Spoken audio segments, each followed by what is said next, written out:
on the internet.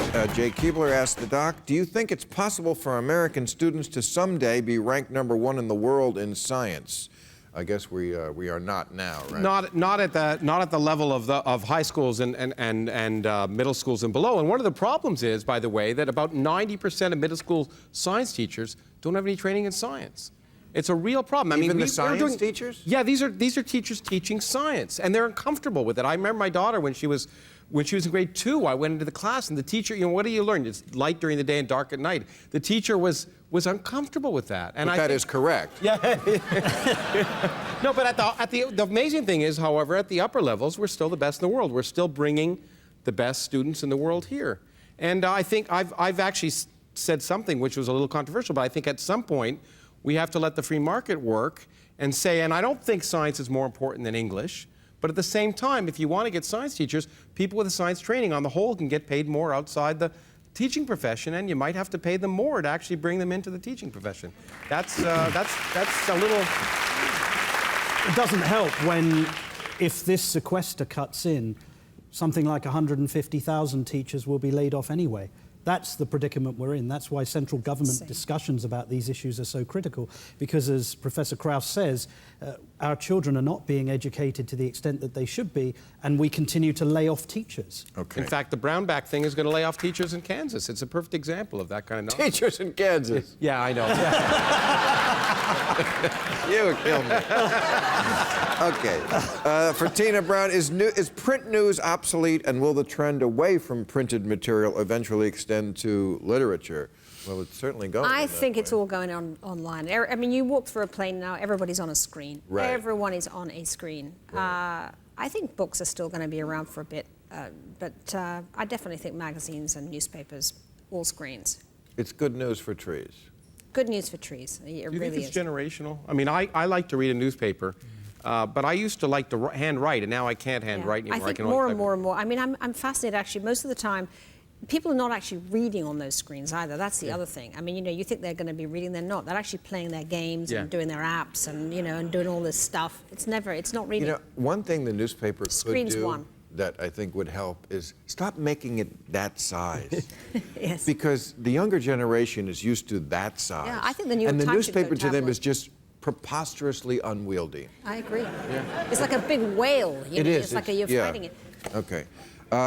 Regarding the drone attacks, why has no one stated that all U.S. government employees, including the president, swear to defend the country against all foreign enemies, foreign and domestic?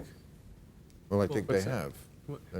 What does that mean? I mean, What's that? That doesn't mean that any random employee of the Department of the Treasury has an obligation to grab an AK-47 and go try into the mountains. It's going to be like Florida. Yeah, you go to another country, that person looks threatening. Boom. The Obama administration has been heavily targeting whistleblowers, true, and information activists. What can we do to hold the government accountable for this harsh crackdown? Yeah, the Democrats, their view on Obama seems to be, God, what he does would be awful if it was a Republican. It's unacceptable. I mean, he'd be impeached by now for drones if he was W. Bush. Yeah, No. don't you think? I mean, don't you think? Impeached for Well, I think that there's by no doubt who? that What? I think that if this was a Republican president, the outcry about drones would be far greater.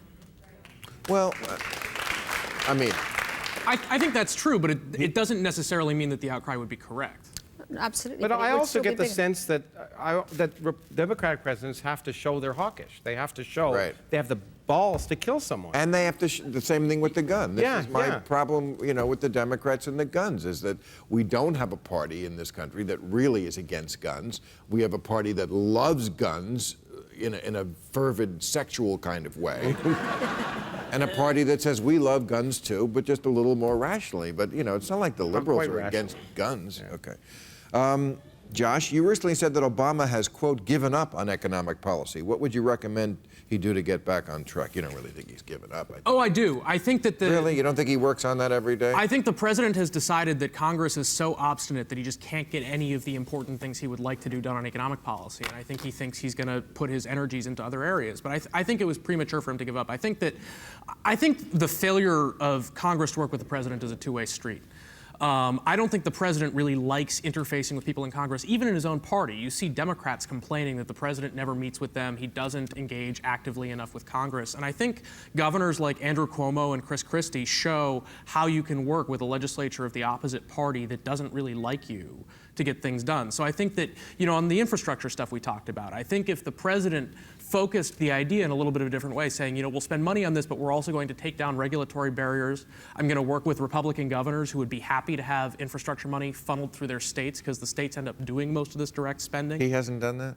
I think not, and there hasn't been a public push on that. There was a poll, there was a Rutgers poll that came out today which talked about how deeply disappointed Americans are that so little was said in the inaugural second address about joblessness, that in fact, again, the second time around, it's felt that Obama doesn't really care so much about joblessness, and that is still, there's the heartache of the American people. It's not that he doesn't care. It's that he's not focusing on it. What can a president do?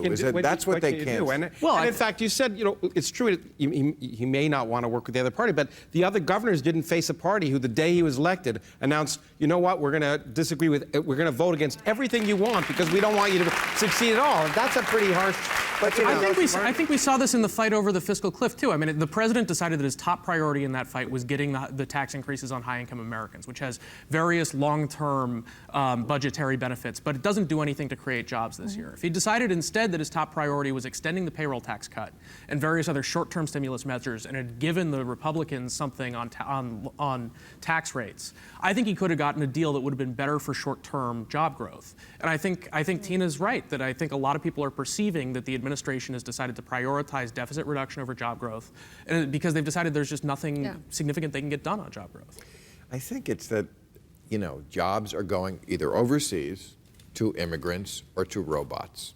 And there's nothing either party can do about that. Well, the infrastructure point, though, would create jobs. I mean, if you invested in infrastructure, that would be a great one. Exactly. It would create lots of jobs to spend money. And to your point, no one in Washington is talking about spending money. And let's be honest. Up until the election, the Republicans the last 2 years wanted to keep the economy in the shitter because it was their best issue against Obama, which is not exactly what I would call patriotic. Okay, we got to go. Our time's up. Thank you very much, everybody. You were terrific. Real Time with Bill Maher. Ask Bill and his guests your questions right after the show at HBO.com.